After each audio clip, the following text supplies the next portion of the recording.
Period દરમિયાન દુખાવો કે ક્રેમ્પ્સ ઘણી બધી મહિલાઓ માટે એક મોટી સમસ્યા બની જાય છે. જો કે આ દુખાવાને સંપૂર્ણપણે ઘટાડી તો નથી શકાતો, પરંતુ આ સમય દરમિયાન કેટલાક ચોક્કસ પ્રકારના ખોરાક ખાવાથી આ દુખાવો ઓછો જરૂરથી કરી શકાય છે. તો ચાલો આજે જાણીએ આવા ખોરાક વિશે. જો પીરિયડ દરમિયાન કશુંક ગળ્યું ખાવાનું મન થાય તો ડાર્ક ચોકલેટ ખાઈ શકાય છે.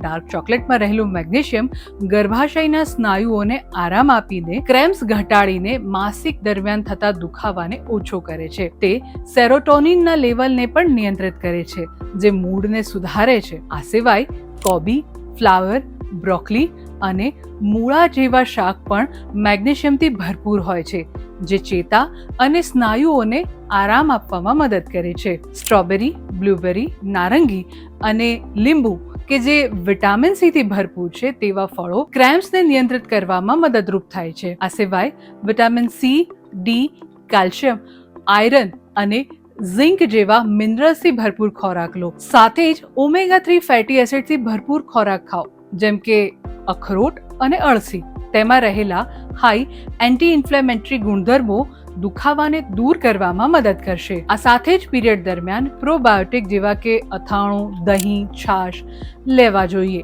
જે આંતરડાના માઇક્રોબાયોમને સંતુલિત કરશે અને પેટ ફૂલવા કે કબજિયાત ઘટાડવામાં પણ મદદરૂપ થાય છે. પીરિયડ શરૂ થાય તે પહેલા જ હળદર, આદુ, લસણ જેવા એન્ટીઓક્સિડન્ટથી ભરપૂર ખોરાક લેવાનું શરૂ કરી દો. આ આપણા રસોડામાં સામાન્ય રીતે તો જોવા મળતા જ હોય છે. તે પણ તમને ક્રેમ્પમાં આરામ આપવામાં મદદરૂપ થશે. જો તમને આ વિડીયો ઇન્ટરેસ્ટિંગ લાગ્યો હોય તો અમને કમેન્ટ કરીને જરૂરથી જણાવજો અને આવા જ ઇન્ટરેસ્ટિંગ વિડીયો જોવા માટે હેપીએસ્ટ હેલ્થ ગુજરાતી સાથે જોડાયેલા રહો.